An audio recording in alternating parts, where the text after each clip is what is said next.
Olá pessoal, tudo bem? Antes de começarmos esse nosso curso, essa nossa aula, eu quero agradecer a IFBB pelo convite para poder fazer parte desse grande evento.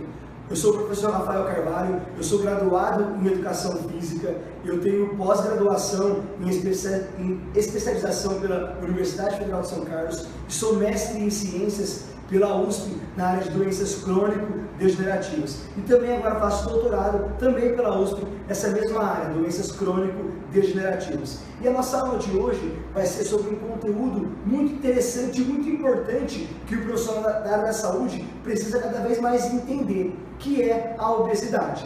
A obesidade é uma doença que vem cada vez mais acometendo grande parte da população brasileira e mundial. Os dados mostram, os dados recentes do Ministério do Esporte mostra que cerca de 52,5% da população brasileira está com sobrepeso e praticamente 18% está com obesidade.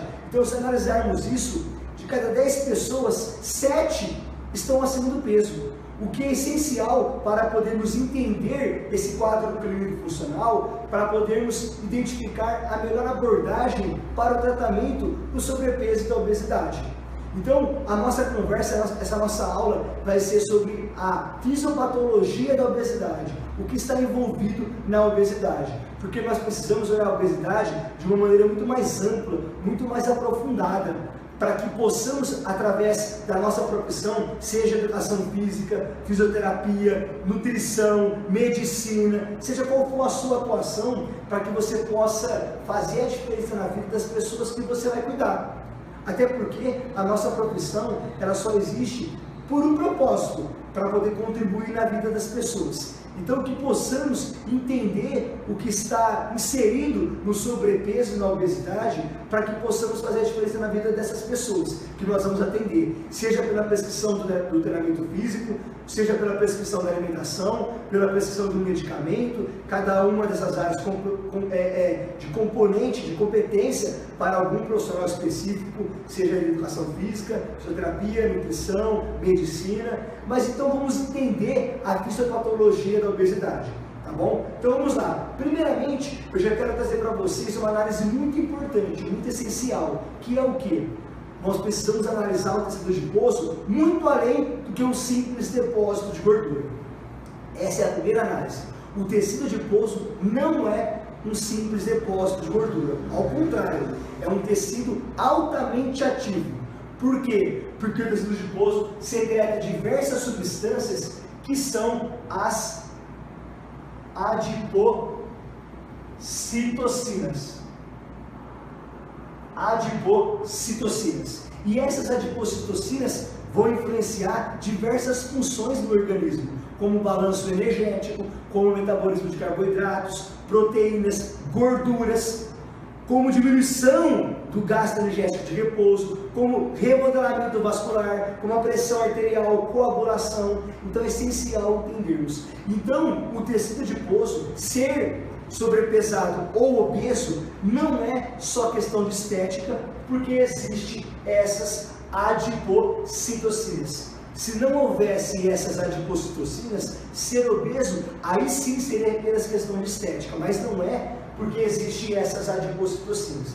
Então nós precisamos entender o que está inserido, qual é a função dessas adipocitocinas no organismo, porque as doenças cardiovasculares e metabólicas, doenças cardiovasculares como hipertensão arterial, como infarto agudo do miocárdio, como acidente vascular cerebral, como diabetes, como dislipidemia, síndrome metabólica, vai estar associado, vai estar diretamente relacionado a as adipocitocinas. Então precisamos entender o que são essas adipocitocinas, para entendermos o tratamento, como que a nossa alimentação vai ser prescrita, como que o exercício físico vai ser trabalhado para levar as adaptações fisiológicas. Então o foco desse vídeo, o foco dessa aula, desse curso, essa minha responsabilidade é mostrar para vocês a função do tecido adiposo e por que a obesidade está associada diretamente ao aumento do risco de doenças cardiovasculares e metabólicas.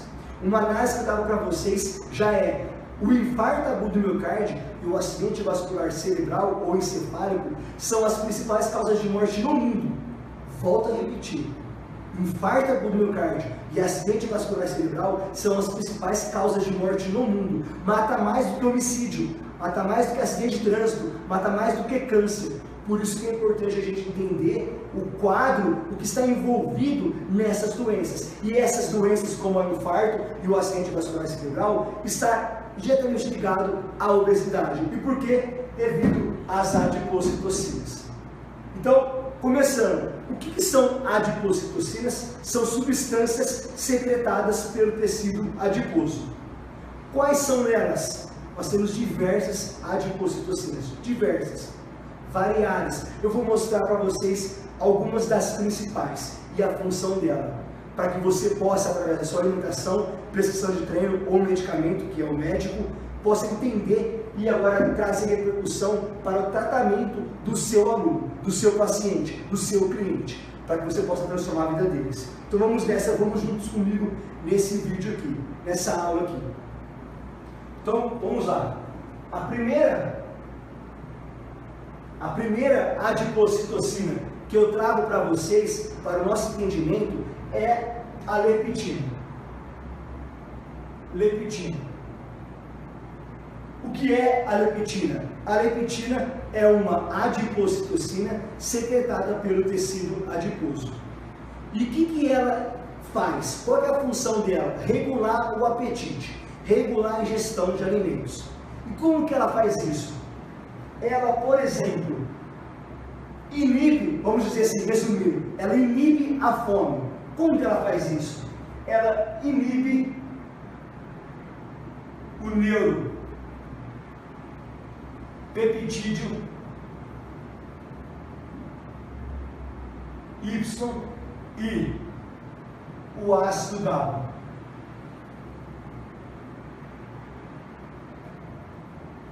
Então, a leptina inibe a fome de que maneira? O tecido adiposo secreta ela para a circulação, ela circula, atravessa a barreira hematoencefálica e se liga aos receptores específicos dela no hipotálamo, núcleo arqueado do hipotálamo. Então, quando ela se liga aos receptores dela no hipotálamo, ela inibe o neuropeptídeo Y e o ácido GABA, inibindo a fome. Então, a primeira análise é, você já pode pensar, peraí, se essa adipocitocina, leptina, é liberada pelo tecido adiposo, por que você não temos uma fome exagerada? E aí você pode até pensar, não, eu tenho fome sim. Não, você não está entendendo, é uma fome descontrolada. Descontrolada. Por quê? Porque nós temos tecido adiposo, seja você que tem 2% de gordura ou 30% de gordura, você tem tecido adiposo. Então você tem a liberação de leptina, a leptina circula, atravessa a barreira hematocefálica e se liga ao receptor específico dela no hipotálamo, inibindo o neuropeptídeo Y e o ácido GABA, inibindo a fome.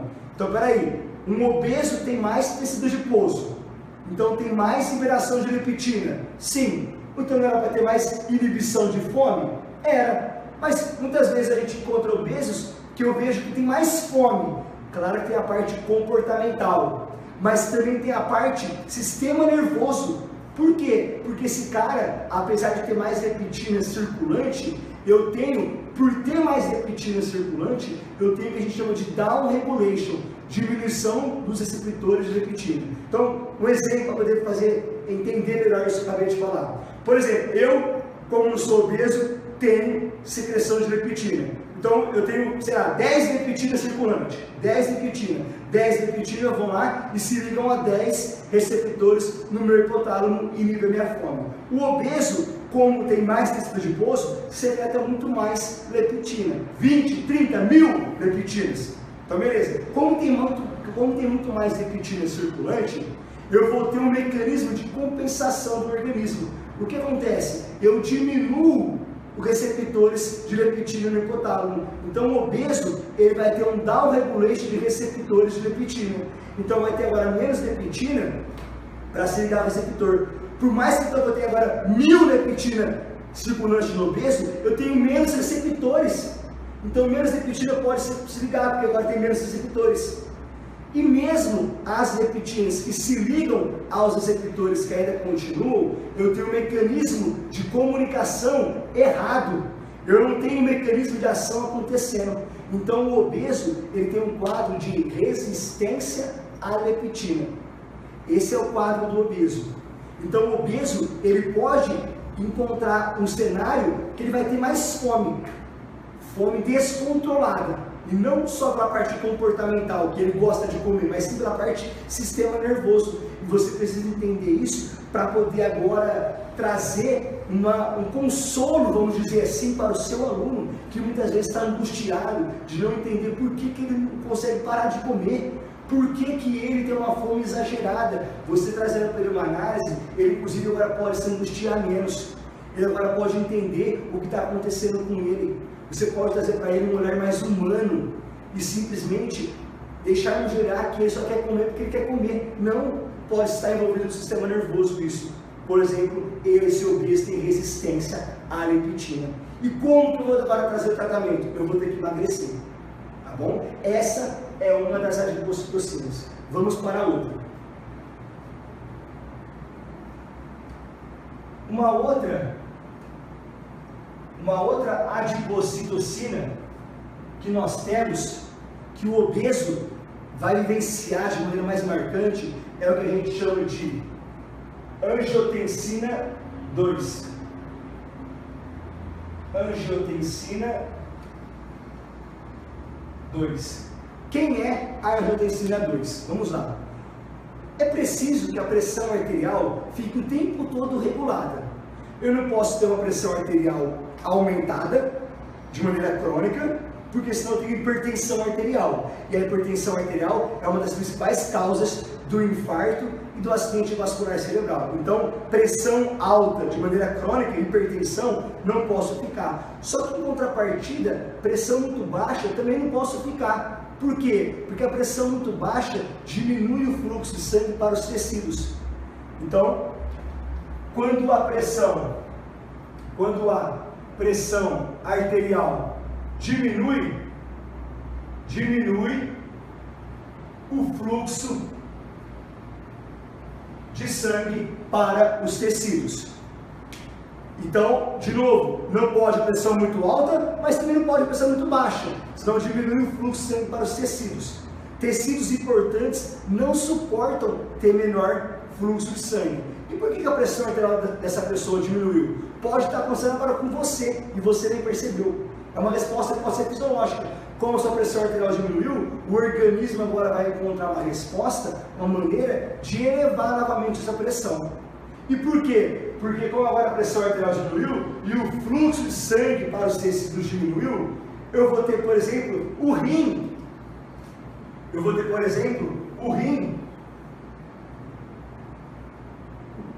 Recebendo menos sangue.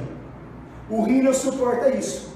Como ele agora está recebendo menos sangue, o que ele faz?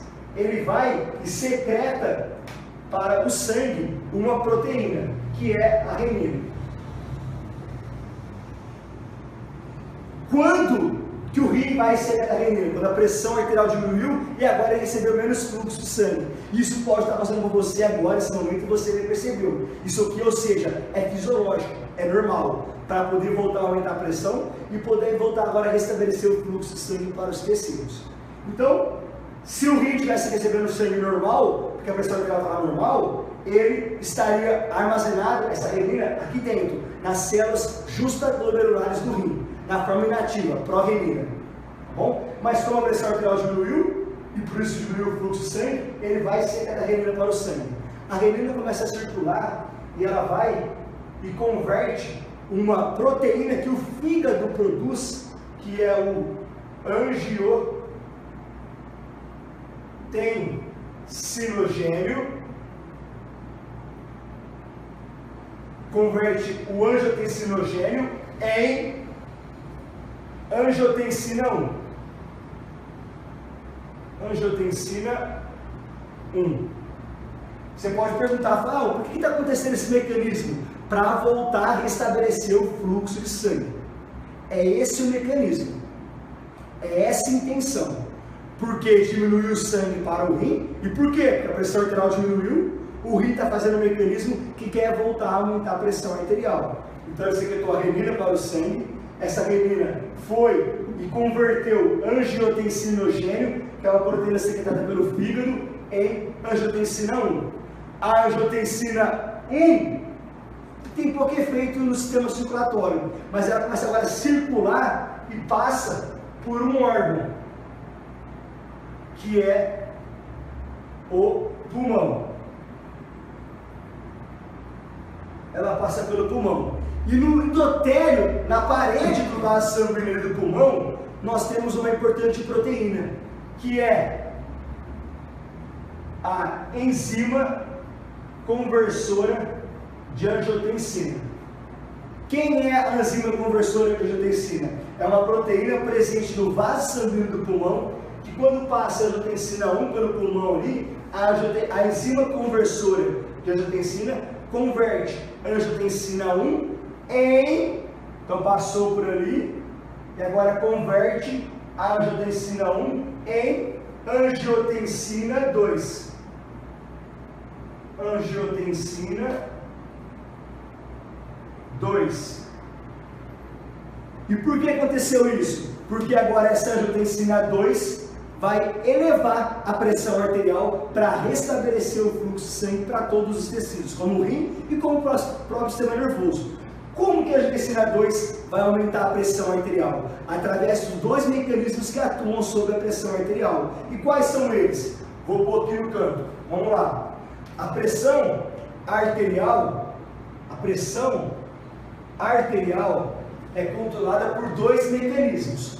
Um é o débito cardíaco, outro é a resistência vascular periférica. Débito cardíaco e resistência vascular periférica. Se eu quero aumentar a pressão arterial ou diminuir a pressão arterial, eu preciso aumentar ou diminuir esses dois componentes. Quando que o débito cardíaco, o que é o débito cardíaco? Quantidade de sangue que o coração ejeta por minuto. Então o débito cardíaco representa para nós o quê? Representa para nós o volume de sangue. O débito cardíaco para nós representa isso, o volume de sangue. Logo, se eu tenho um volume de sangue maior, eu vou ter, então, aumento da pressão arterial. Só que se eu tenho um volume de sangue circulante menor, eu vou ter diminuição da pressão arterial. Beleza? E o que é resistência vascular periférica? Você pode até tirar essa palavra aqui e pôr outra para você poder nunca mais esquecer. Resistência vascular periférica é a dificuldade do sangue passar pelo vaso sanguíneo. Então a resistência vascular periférica vai estar mostrando para nós a dificuldade do sangue passar. E quando que eu vou ter alta dificuldade ou baixa dificuldade? Pelo diâmetro do vaso sanguíneo. Quando eu tiver vasoconstrição, qual é a dificuldade do sangue passar por esse vaso sanguíneo? Enorme. Então quando eu tenho vasoconstrição, eu tenho aumento da dificuldade do sangue passar pelo vaso sanguíneo. Então, quando eu tenho a vasoconstrição, eu tenho aumento da resistência vascular periférica. Então, aumento da resistência vascular periférica, eu vou ter aumento da pressão arterial. Quando eu tenho agora vasodilatação, qual é a dificuldade de sangue passar por esse vaso sanguíneo? Quase nenhuma. Então a vasodilatação diminui a resistência vascular periférica, diminui a dificuldade de sangue passar pelo vaso sanguíneo. Então a vasodilatação diminui a resistência vascular periférica. Então, pôr aqui agora embaixo tudo que eu pus aqui para você ficar fácil de entender. Então, peraí. Pressão arterial é o resultado do que eu tenho de volume de sangue circulante vezes a dificuldade desse sangue circular. Beleza? Quando que a pressão arterial aumenta? Quando a pressão arterial aumenta? Quando aumenta o volume de sangue circulante e quando aumenta a vasoconstrição, ou seja, dificuldade do sangue circular. E quando que a resistência vascular periférica diminui? Quando eu tenho redução, ou seja, quando eu tenho vasodilatação. E quando que eu tenho débito cardíaco, menor volume de sangue? Quando eu tiver agora menor volume de sangue circulante, e aí a pressão arterial diminui. Então vamos lá. Se o rim fez todo esse mecanismo para poder aumentar a pressão arterial e restabelecer o fluxo de sangue, todo esse mecanismo que aconteceu, o rim secretou renina. Renina foi, converteu angiotensinogênio em angiotensina 1. Angiotensina 1 passou pelo pulmão e a enzima conversora de angiotensina converteu a angiotensina 1 em angiotensina 2. O que vai fazer agora essa angiotensina 2? O que ela vai fazer? Ela vai fazer mecanismo para poder aumentar a pressão arterial. O que ela vai fazer? Ela vai aumentar o débito cardíaco e aumentar a resistência vascular periférica. Como que ela aumenta o volume de sangue circulante? Ela vai lá no rim, a angiotensina 1, vai lá no rim e fala: rim, retém só de água, não excrete só de água. Para quê? Porque se você rim não excretar só de água, o volume de sangue circulante vai ser aumentado. E aí vai aumentar a pressão arterial e vai restabelecer o fluxo de sangue para todos os órgãos e tecidos. Show! Além disso, a angiotensina 2 vai em todos os vasos sanguíneos arteríolas e faz o que? Resistência vascular periférica aumentar. Faz então vasoconstrição para fazer a pressão agora arterial aumentar. Além disso, essa angiotensina 2 vai lá no córtex das suprarrenais, então suprarrenais, e faz as suprarrenais secretar um hormônio que é aldosterona. Para quê? Para a angiotensina 2 fez isso aqui, foi lá nas suprarrenais e fez as suprarrenais liberar a aldosterona. Porque a aldosterona vai e ajuda a angiotensina 2. Ela vai lá no rim e fala: rim, é isso mesmo que a angiotensina 2 falou. Retém só de água. Para quê? Para a pressão arterial voltar a aumentar. Como aconteceu esse mecanismo, agora a pressão arterial volta a aumentar. Então a pressão arterial volta a aumentar para valores normais. Volta a aumentar e volta a restabelecer o fluxo de sangue para os tecidos. Consequentemente, recebendo fluxo de sangue dos tecidos, como o rim, ele para de secretar esse mecanismo. Ele para de secretar renina e esse mecanismo não vai acontecer. Então repare que isso aqui acontece fisiologicamente quando a nossa pressão arterial diminui, porque diminuiu o fluxo de sangue. Só que tem um problema. O indivíduo obeso, e principalmente a obesidade abdominal, a obesidade visceral, porque tem mais dessas adipocitocinas, a obesidade abdominal já secreta a angiotensina 2. Então olha que loucura, você que não é obeso, vai ter grande presença de angiotensina 2 quando a sua pressão arterial tiver que aumentar, porque ela diminuiu por alguma coisa fisiológica. Só que o seu aluno obeso, o seu paciente, o seu cliente obeso, já tem grande liberação de angiotensina 2. Qual vai ser o impacto disso? Vai ser agora a pressão arterial dele aumentar, mesmo que não precisaria aumentar. Acabando de acontecer com ele, por exemplo, ou levando ele até a hipertensão arterial. Por isso que é importante você olhar para o tecido adiposo de maneira diferente, para que o seu tratamento, seja com um alimento, com um treinamento físico, possa transformar a vida desse seu aluno. E você possa se diferenciar, para que o seu aluno possa te reconhecer do ponto de vista de valor. E também, claro, até ter um retorno financeiro que você merece, sendo diferenciado. Tá bom? Essa é mais uma adipocitocina. Vamos conhecer outra. Bom, nós temos mais uma que é o inibidor do ativador de plasminogênio. é mais uma adipocitocina, plasminogênio. A sigla em inglês para ele é PAI-1. Então vamos lá. Como que atua aqui? Então, por exemplo, aqui nós temos um vaso sanguíneo. Toda vez que acontece a formação de um coágulo, eu tenho que ter alguém fazendo a fibrinose, ou seja, quebra desse coágulo. Porque se esse coágulo obstruir o fluxo sanguíneo, pode levar, se for uma artéria coronária, infarto agudo do miocárdio. Se for uma artéria vascular cerebral, ao acidente vascular cerebral ou acidente vascular encefálico. Então, eu tenho que ter uma proteína que faz a fibrinose. E essa proteína se chama plasmina. Quem é a plasmina? É a proteína que vem para fazer a fibrinose quando precisa, porque apareceu um coágulo. É o soldado, é o nosso soldado. Por isso que você não tem infarto, não teve acidente vascular cerebral, porque está todo funcionando, esse mecanismo homostático está funcionando muito bem, esse mecanismo de fazer a fibrinose.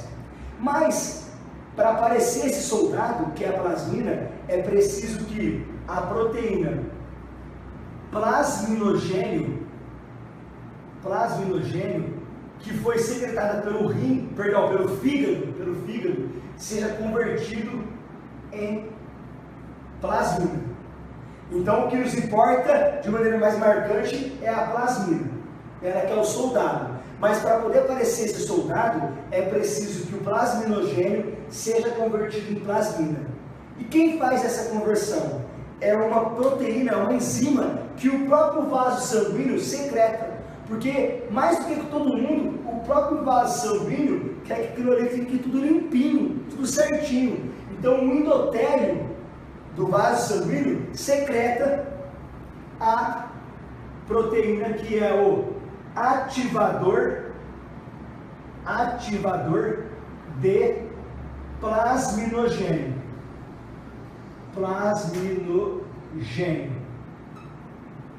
Para quê?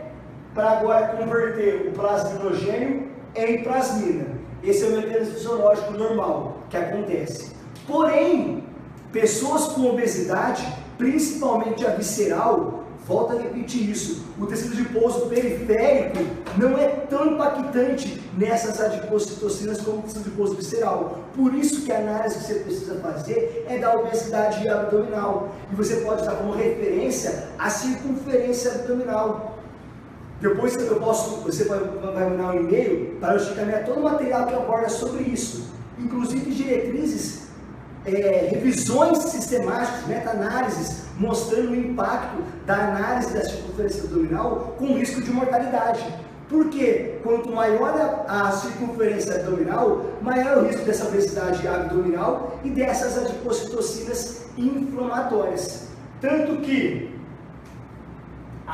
todas as diretrizes mostram que circunferência abdominal de homens maior ou igual a 94 centímetros, nós temos um risco aumentado de doenças cardiovasculares e metabólicas. Mulheres com circunferência abdominal maior ou igual a 80 centímetros, nós temos um risco aumentado de doenças cardiovasculares e metabólicas.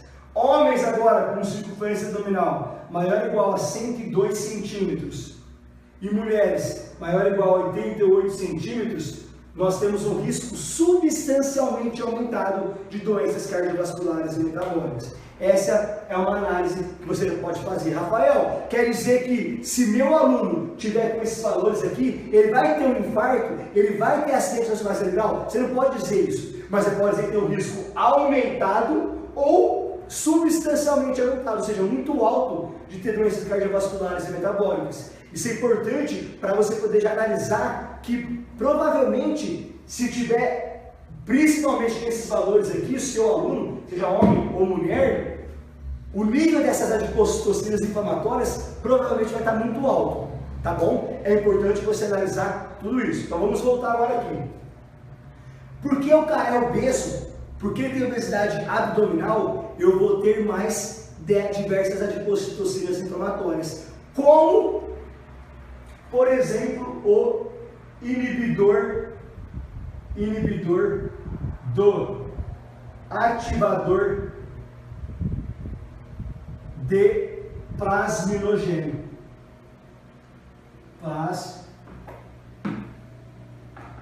Plasminogênio.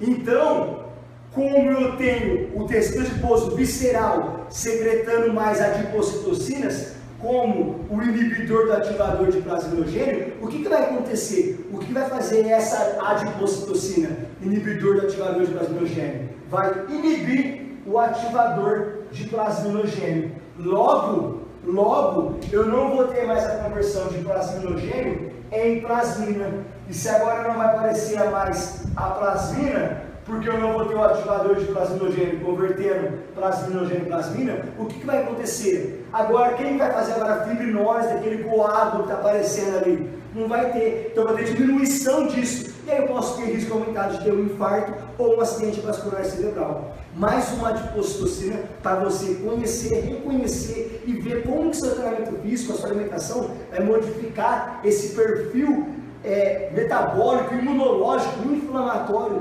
presente na obesidade, principalmente abdominal. Essa é mais uma adipocitocina.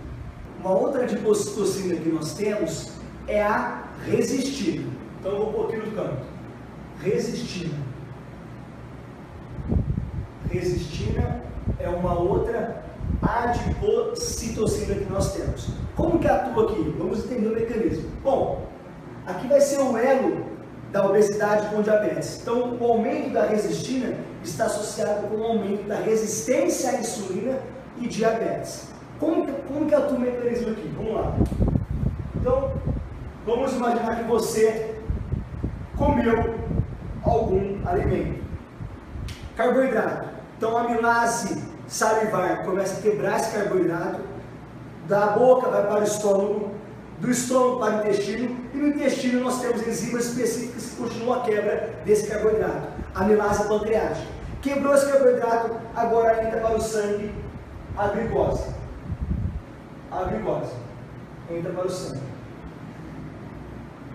Não pode ficar a glicose elevada no sangue de maneira crônica, porque senão eu tenho diabetes. Para a glicose então não ficar no sangue, ela tem que ir para um local específico. Por exemplo, a célula muscular ou o próprio tecido adiposo. A glicose não pode ficar de maneira crônica no sangue a níveis elevados. Ela precisa ir para a célula muscular ou o tecido adiposo. Mas para uma molécula entrar diretamente numa célula muscular ou tecido adiposo, ela tem que ter duas características. Ou ser solúvel no lipídio, ou seja, ter alta solubilidade lipídica para poder atravessar a membrana da célula, que é lipídio, ou ser muito pequena, porque na membrana celular, seja tecido muscular ou tecido adiposo, eu tenho ali na membrana canais proteicos, que permite passar moléculas que só se for muito pequenas. Pequenas quanto? Menor que 0,8 nanômetros de diâmetro. Então, uma molécula para atravessar a membrana direto, de maneira passiva a gente fala, ou ela tem que ser solúvel no lipídio, ou muito pequena, menor que 0,8 nanômetros de diâmetro. Mas a glicose, ela não é solúvel no lipídio e nem muito pequena. Então, para poder entrar para a célula muscular ou tecido adiposo, ela vai precisar de um transportador. Que na célula muscular e tecido adiposo, o principal é o GLUT4. GLUT4, que é o Glucose Transporter. Nós temos vários tipos de GLUT, 1 até 12, mas o que tem principal na célula muscular e tecido adiposo é o GLUT4. Só que tem um problema. O GLUT, que é o transportador de glicose, está internamente. Aqui não adianta.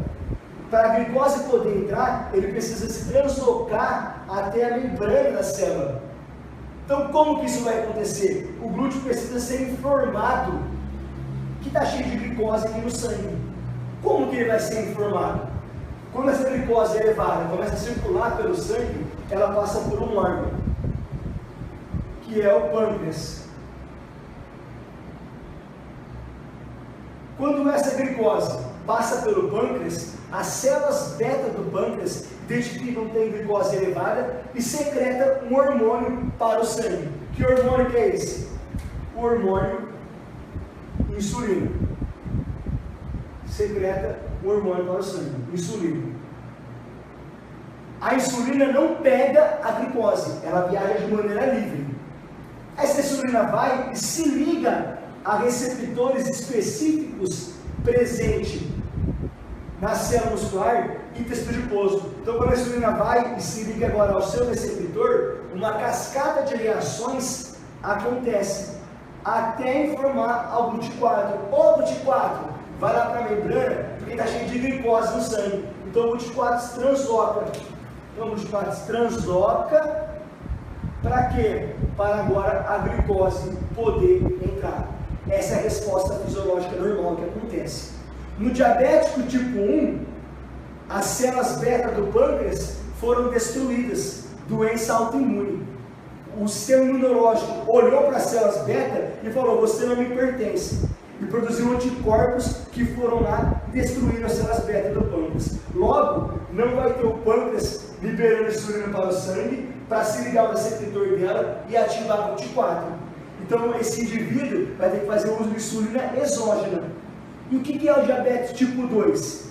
É um indivíduo que agora ingeriu carboidrato, a glicose entrou, começa a circular, passa pelo pâncreas, o pâncreas identifica que a glicose está alta e libera um hormônio para o sangue, a insulina.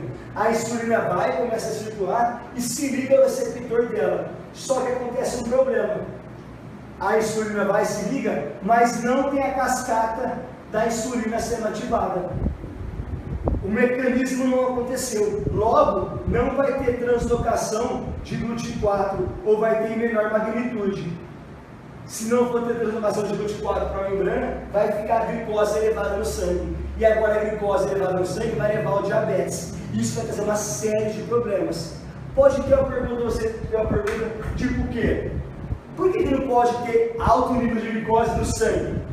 Ah, tem diabetes, mas por quê? Porque o alto nível de glicose no sangue, eu vou ter aumento da glicação, ou seja, da ligação não enzimática da glicose a diversas proteínas, como a hemoglobina glicada. Então não pode ter alta quantidade de glicose no sangue, que é o diabetes, porque vai trazer uma série de alterações, como aumento da hemoglobina glicada. Mas e daí que agora eu vou ter muita hemoglobina glicada? Vou ter aumento. E daí? Esse aumento de hemoglobina glicada leva a uma reação que é de liberação de diversas citocinas inflamatórias, como TNF-alfa, que vai causar dano na parede do vaso sanguíneo e aumento de formação de placas de ateromas. Além disso, quando tem glicose elevada, eu tenho aumento da atividade de uma enzima que se chama aldose redutase, que converte glicose em sorbitol. Sorbitol causa níveis aumentados, causa dano nos neurônios, por isso que não pode ter níveis elevados de glicose no sangue. Então, glicose circulou, passou, o pâncreas identificou, liberou insulina. A insulina foi, se ligou ao receptor dela, mas não aconteceu a cascata de reações. Por quê? Porque, por exemplo, esse indivíduo, quando está com sobrepeso, principalmente obesidade abdominal, está produzindo alta quantidade de resistina. E além disso, por exemplo, também alta quantidade de TNF-alfa. Aumento de resistina, aumento de TNF-alfa impede essa cascata de reações para ativar o GLUT4. Aí, como não aconteceu a ativação de GLUT4 como deveria, continua a glicose elevada no sangue. Essa glicose passa de novo pelo pâncreas e o pâncreas olha e fala: peraí, eu liberei insulina, por que continua alta a quantidade de glicose no sangue ainda? Vou liberar então mais insulina. E ela vai, o pâncreas vai, libera mais insulina ainda. Mais insulina. Mais insulina. Só que essa insulina foi, circulou, se ligou ao receptor dela e mesmo assim não conseguiu ativar como deveria o nível de GLUT4. Continua a glicose elevada no sangue. Aí o pâncreas vai, e faz o quê? Libera então de novo mais insulina. O que vai acontecer com essa pessoa? Além de ter hiperglicemia, vai ter uma hiperinsulinemia. E daí, qual o problema? O que vai acontecer? Esse alto nível de insulina circulante vai agora aumentar a ativação do sistema nervoso simpático. E não se esqueça que em repouso nós temos predomínio da atuação do sistema nervoso parasimpático. Como agora vai ter mais atuação do sistema nervoso simpático, porque o excesso de insulina atua no hipotálamo, aumentando a atividade do sistema nervoso simpático, eu vou ter aumento da retenção.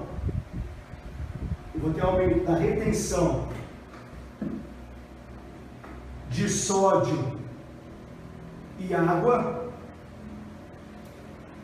e vou ter aumento da resistência vascular periférica.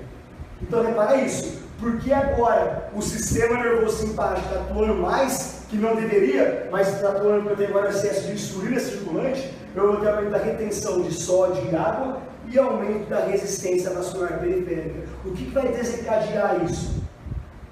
Isso aqui vai desencadear uma resposta que é agora a hipertensão arterial. Olha o ambiente agora do seu aluno, olha o ambiente neuroendócrino, imunológico acontecendo com o seu aluno obeso. Por isso que você precisa ir além de olhar simplesmente o excesso de peso pelo olhar estético. É muito mais. Se não houvesse essas adipocitocinas, como eu falei até agora, leptina, resistina, TNF-alfa, inibidor do ativador de plasminogênio, angiotensina 2, ser obeso só seria questão de estética. Mas ser obeso não é só questão de estética devido a essas adipocitocinas. Então, por que a cascata de reações não está acontecendo?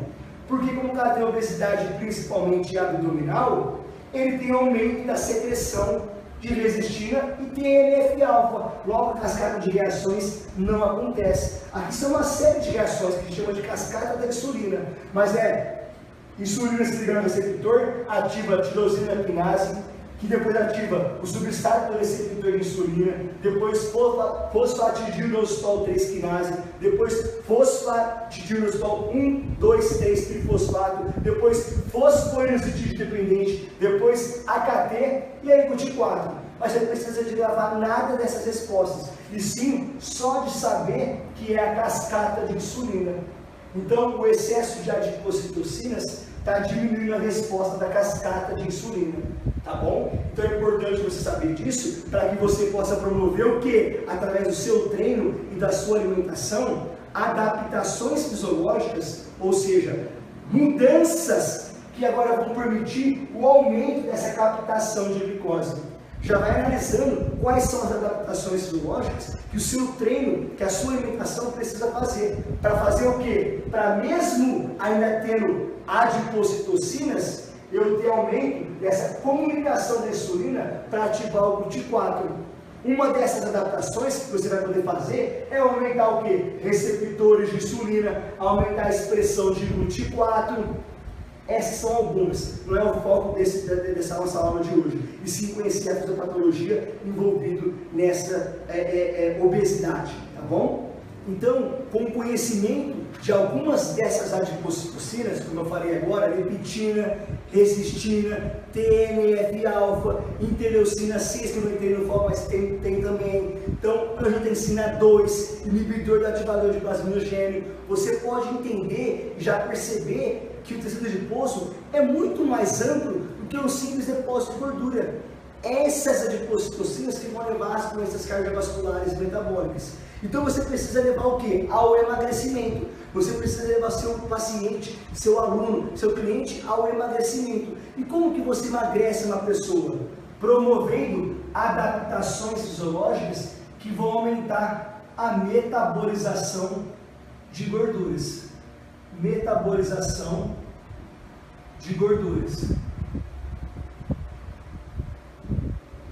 E o que é metabolização de gorduras? É a queima de gorduras. a metabolização de gorduras é dependente de dois processos. Um é a lipólise.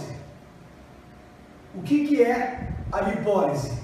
É eu ativar no meu tecido adiposo diversas lipases, mas uma das principais é a lipase hormônio sensível. E como que a lipase hormônio sensível é ativada? Quando eu tenho aumento da presença de hormônios como a adrenalina, do neurotransmissor noradrenalina, de glucagon, cortisol. Beleza, só que esses hormônios, principalmente a adrenalina, glucagon e o neurotransmissor noradrenalina, vai estar presente quando eu tenho aumento da atuação do sistema nervoso simpático.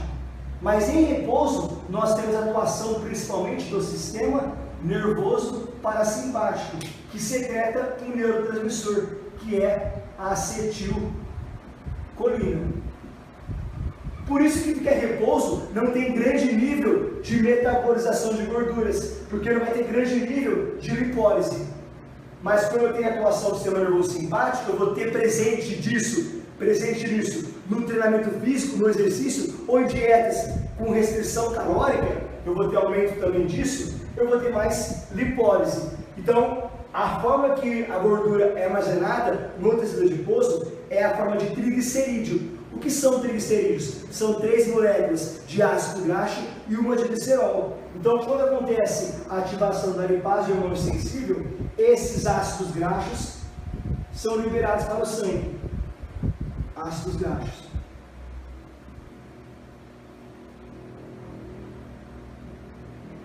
E agora? Aconteceu a queima de gordura? Ainda não. Agora precisa acontecer a oxidação. A oxidação. O que é a oxidação de gorduras? É a utilização desses ácidos graxos dentro das mitocôndrias, lá na célula muscular principalmente. Então, é importante saber disso. Ácidos graxos de cadeia curta, média e longa são somente oxidados dentro das mitocôndrias. Ácidos graxos de cadeia muito longa são oxidados nos peroxissomos, mas não é o foco dessa aula de hoje. Então, eu tive a lipólise, que é a ativação da lipase hormônio sensível, quebra do triglicerídeo e liberação agora para o sangue dos ácidos graxos. A albumina, a proteína, agora pega esses ácidos graxos e leva até a célula muscular. Agora vai ter que acontecer a oxidação, para acontecer a queima da gordura. A oxidação é a oxidação desses ácidos graxos dentro das mitocôndrias. Que processo acontece dentro das mitocôndrias? Lá na via aeróbica. Então, ó, o esquema agora aqui é dentro da mitocôndria.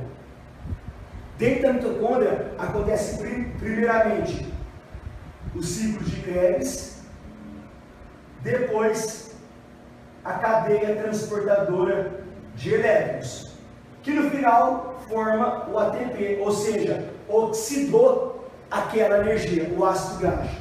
Só que no ciclo de Krebs só entra a molécula acetil-CoA. Mas o que está chegando aqui dentro da mitocôndria são os ácidos graxos. Então a primeira resposta dentro da mitocôndria vai ter que ser agora a conversão dos ácidos graxos em acetil-CoA. Quem que faz a conversão de ácidos graxos em acetil-CoA dentro da mitocôndria? É um mecanismo que a gente chama de beta-oxidação. O que é a beta-oxidação? É a conversão de ácidos graxos em acetil-CoA. Para quê? Para que agora o ciclo de Krebs possa fazer a oxidação do acetil-CoA. O que é fazer a oxidação do acetil-CoA? É fazer a quebra do acetil-CoA para extrair a energia dele. Energia que veio do ácido graxo. Tá bom? Então o ciclo de Krebs faz a oxidação, quebra do acetil-CoA, para poder produzir os hidrogênios. Para cada acetil-CoA, 4 hidrogênios. E também produz o CO2. 2 CO2. Por que produzir o hidrogênio? Porque no hidrogênio nós temos os prótons H+, e os elétrons. E nos elétrons está contida a energia que vai ser levada agora para a cadeia transportadora de elétrons para formar o ATP. Então ali no ciclo de Krebs eu tenho proteínas transportadoras, eu tenho transportadores de hidrogênio, que é o NAD e o FAD. O que é o NAD?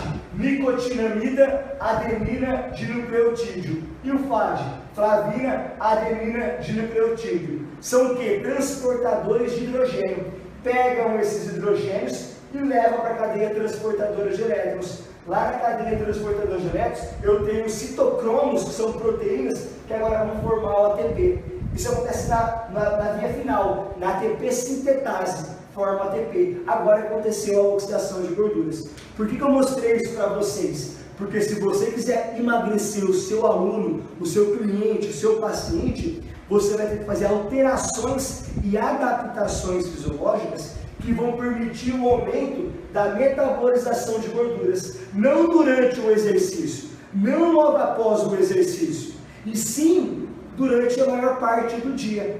Então você vai ter que analisar quais são as adaptações fisiológicas que vão permitir eu oxidar e fazer mais lipólise durante o meu dia todo.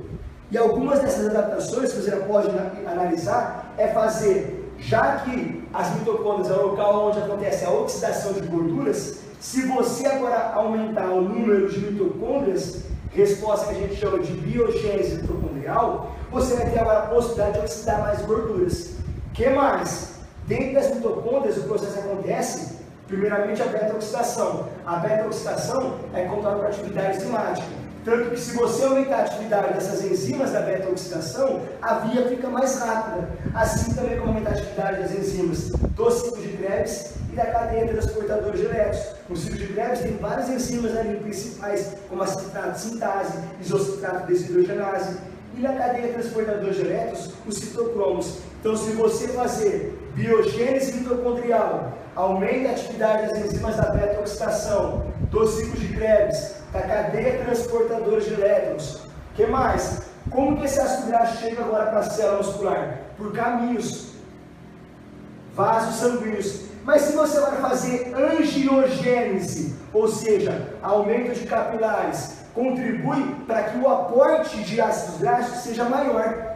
O que mais? E se você agora aumentar a expressão no tecido adiposo de lipase de hormônio sensível, aumentar a atividade da lipase de hormônio sensível, aumentar receptores beta-adrenérgicos, já que em obesos eu tenho diminuição de receptores beta-2 adrenérgicos, que são sensíveis às catecolaminas, adrenalina e noradrenalina, para ativar a lipase de hormônio sensível. O que mais eu posso fazer? E se eu fizer agora hipertrofia muscular? Ter mais massa muscular em si não impacta em mais gasto calórico. Impacta sim. Eu ter mais músculo, gasta mais calorias em repouso? Gasta. Há estudos que mostram que são 13 calorias a mais por cada quilo de músculo. E não é cada quilo de massa livre de gordura, e sim de músculo. Então olha só, ter mais músculo gasta mais calorias em repouso? Gasta. Cerca de 13 calorias a mais por cada músculo. Então o impacto do emagrecimento é pouco. Mas eu construir esse músculo, esse sim é impactante. Então em si ter mais músculo, o impacto no gasto calórico é baixo. Mas a hipertrofia, o processo de colocar mais músculo, esse sim é importantíssimo para você fazer o quê? Ter mais oxidação de gorduras. Nesse processo de hipertrofia, houve uma grande demanda, gasto calórico, oxidação de gorduras. Essas são algumas das adaptações fisiológicas que você vai precisar fazer com o seu treino e com a sua alimentação para aumentar a metabolização de gorduras, tá bom? Pessoal, eu espero que essa aula possa ter contribuído com você de coração, espero muito isso, e eu me coloco à disposição para o que você precisar.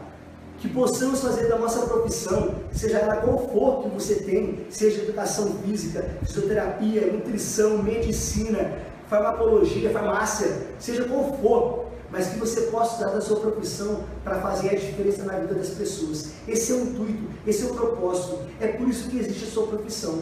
e que você possa deixar uma marca na vida das pessoas que você vai cuidar. Afinal de contas, se nós não pudermos cuidar das pessoas através da nossa profissão, se nós não fizermos a diferença na vida das pessoas através da nossa profissão, para que nossa profissão existe? Não tem muito sentido. A nossa profissão só existe, só é bela, porque a gente tem a possibilidade de transformar vidas. Então que você possa se capacitar de forma contínua, sem parar. Sabe por quê? Porque você cuida de vidas. E isso é algo maravilhoso, é sublime. E você tem que sempre pensar que através de você, novas vidas vão ser cuidadas. Ou mais pessoas vão ter a possibilidade de ter a vida transformada, para que a obesidade, por exemplo, que foi o assunto dessa aula, não possa levar ela até as doenças cardiovasculares que podem ser fatais. Então, que você possa cada vez mais se dedicar a essa sua profissão, que é maravilhosa, tá bom? Eu me coloco à disposição, seja para poder encaminhar alguns artigos específicos sobre esse conteúdo, tá bom? E eu também tenho uma rede social que você pode acessar para poder acompanhar o trabalho, vídeos, postagens, cursos que eu faço em diversos locais do Brasil, tá bom? Para que a gente possa junto nos desenvolver. Juntos a gente pode crescer cada vez mais. Então